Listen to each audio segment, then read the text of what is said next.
Hai, selamat sejahtera. Okey, hari ini saya akan tunjukkan cara macam mana untuk kita buat sales return dan juga return. Okey, sales return untuk kita dan juga pelanggan. Okey, situasi dia macam ni, sekiranya pelanggan tu dia dah beli dengan kita, kemudian dia dah buat pembayaran duit dan duit tu telah pun dinotkan sebagai paid. Dia punya status dah dia kira sebagai paid. Jadi macam mana kita nak buat untuk return balik duit customer sekiranya customer tu buat pembatalan. Okey, yang kedua adalah purchase due. Purchase due di antara sekiranya untuk purchase return sekiranya di antara kita dan juga supplier. Okey, sekarang saya akan tunjukkan dulu macam mana kalau sekiranya kita nak buat untuk sales return. Okey, kita buat satu sales dulu.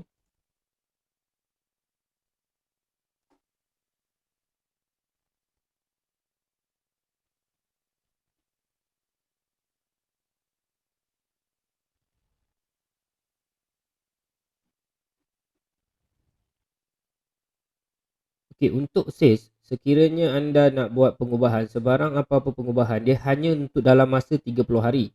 Sekiranya anda nak buat lebih daripada 30 hari, anda kena ubah dekat bahagian business setting. Okey, pergi ke setting, kemudian pergi ke bahagian business setting. Kemudian tukar dekat bahagian business, transaction edit days. So bermaksudnya kalau anda kata anda buat 30 hari, sales yang lebih daripada 30 hari anda tidak boleh buat sebarang pengubahan. Tetapi kalau anda kata anda nak lebih daripada 30 hari, anda kena tukar dekat bahagian sini.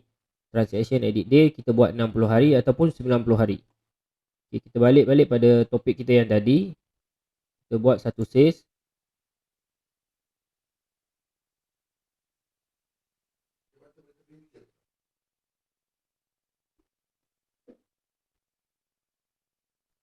Okey.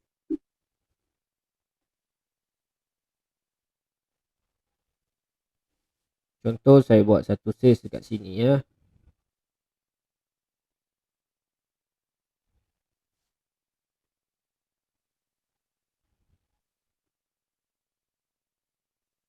Okey, kita buat satu sales.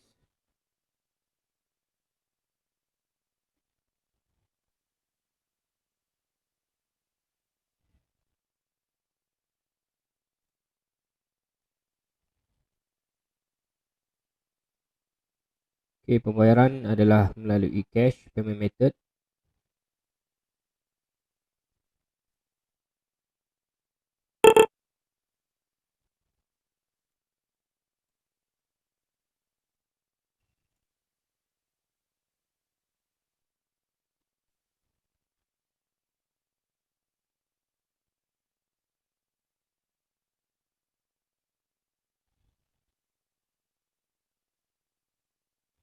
Okay, jadi kat sini kita tengok pada 26 hari bulan 1 11:39 AM kita dah buat satu sales iaitu berharga RM2.12. Jadi saya nak return balik kepada customer, bermaksudnya order ni tak jadi. Saya buat action dulu, kemudian klik sales return. Okay, selepas anda buat klik sales return, dia akan tunjukkan itu parent sales, iaitu invoice yang utama. Okey, masukkan invoice number dekat sini. Okey. Kemudian tentukan tarikh dan pukul berapa dia dipulangkan balik duit tu. Okey, masukkan berapa jumlah duit yang kita pulangkan.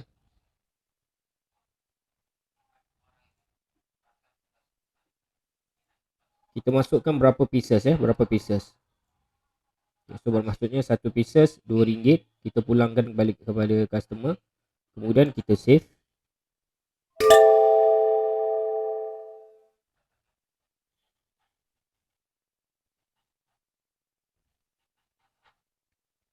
Jadi sistem dia akan generate satu slip, iaitu slip ni untuk di returnkan balik kepada uh, pelanggan.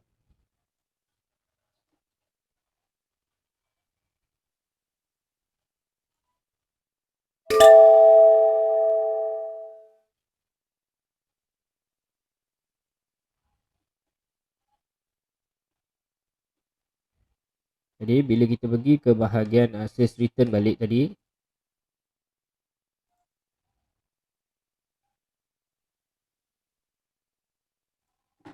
okay, kita pergi kepada list sales return. Kita kena klik ke bahagian list sales return. Yang tadi dia hanya generatekan satu receipt sahaja.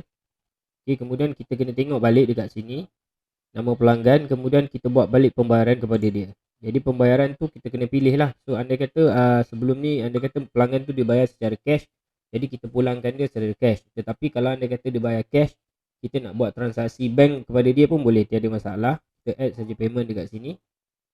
Okay, tentukan berapa bayaran yang kita nak bagi kat dia. RM2.12 ni termasuk dengan SST.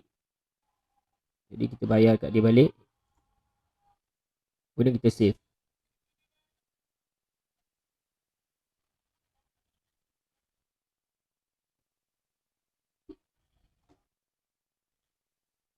Okay, jadi dekat sini dah boleh tengok report dekat sini, bermaksudnya customer ni kita dah buat balik pembayaran kepada dia. Okey, ini untuk produk, contoh saya buat ni adalah produk yang bukan fizikal, bermaknanya produk macam contoh kedai makan. Contoh kedai makan, dia tak ada stok. Jadi kalau anda kata produk anda dia ada stok pun, dia akan returnkan balik stok tu dekat anda punya bahagian stok. Bermaksudnya kalau anda kata stok tu ada 100, kalau anda kata anda return balik kepada customer, bermaksudnya barang tu anda akan dapat balik.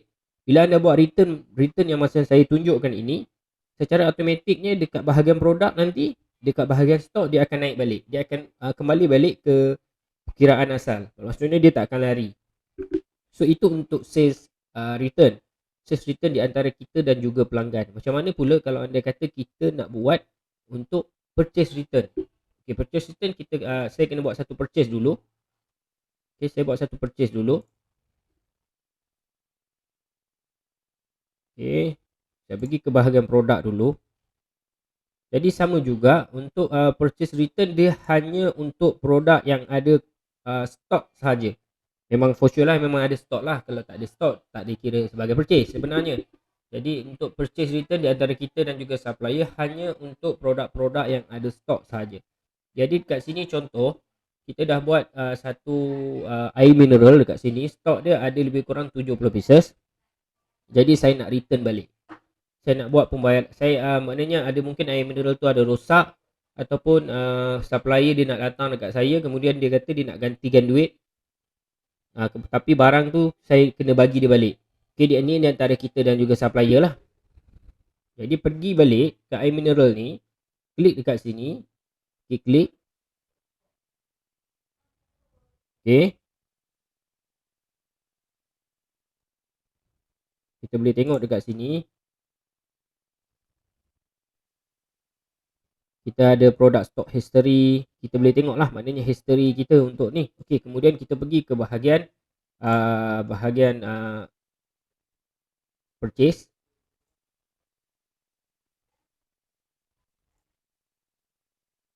Okay, kita klik list purchase return.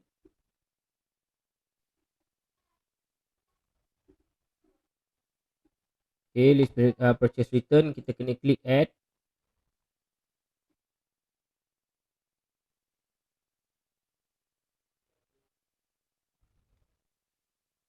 Okay, make sure kita pilih nama supplier. Okay, kita kena pilih nama supplier. Kemudian business location kita di mana, reference number, kemudian type saja apa produk yang kita nak return. Contoh dekat sini saya kena tengok balik dekat produk ni sebab saya pun lupa. Untuk bahagian produk tadi, air mineral ni siapa dia punya supplier. Okay, sekejap saya kena tengok balik. Sebab kita kena type dulu nama supplier, baru kita boleh type nama produk. Sebab benda tu akan link kan dengan supplier yang betul. Sistem dia nak pastikan supplier yang betul, supaya kita pulangkan pun supplier yang betul. So kita view. So nama supplier tu, okay, kita boleh tengok dekat sini. Okay, ini saya tak note lagi. Okay, sekejap saya klik balik, cari balik nama supplier.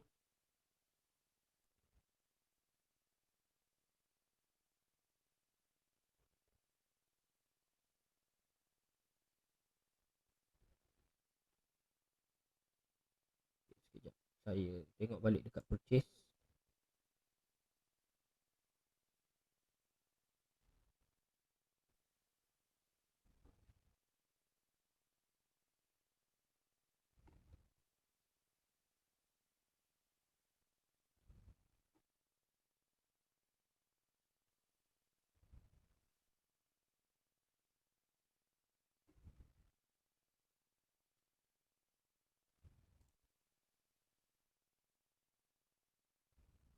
Okey, nama supplier tu adalah Mr. Kasim Tony. Okey, kita boleh tengok dekat sini dekat bahagian list purchase ni. Okey, kita klik dekat action balik. Kemudian kita klik saja purchase return. Okey, dia ada dua cara. Cara yang pertama yang tadi, tapi kita kena cari nama supplier. Tetapi kalau nak mudah, kita hanya pergi ke list purchase dan cari nama supplier, cari nama barang. Kemudian macam contoh air mineral ni, kita nak return balik dekat dia. Contoh kita nak return balik 25 pieces saja dekat dia. So dia akan terus keluarkan berapa subtotal lah. Okey, dia akan keluarkan berapa subtotal. Jadi kemudian kita save.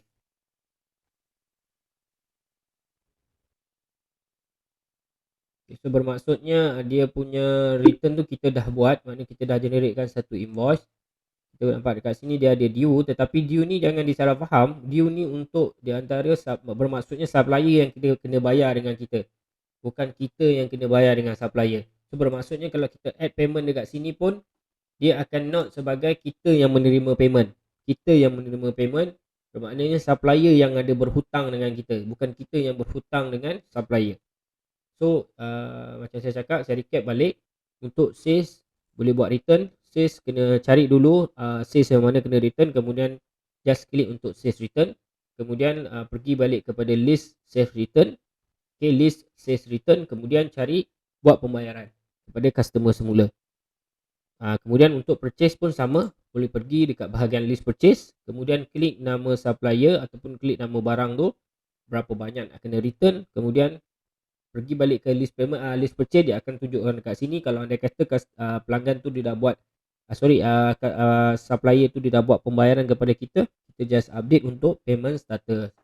Okey, sampai di situ saja untuk video kali ini. Okey, pastikan anda lihat dan tonton semua video tutorial yang telah kami sediakan untuk memastikan anda sentiasa tahu untuk menggunakan sistem usahawan. Okey, terima kasih.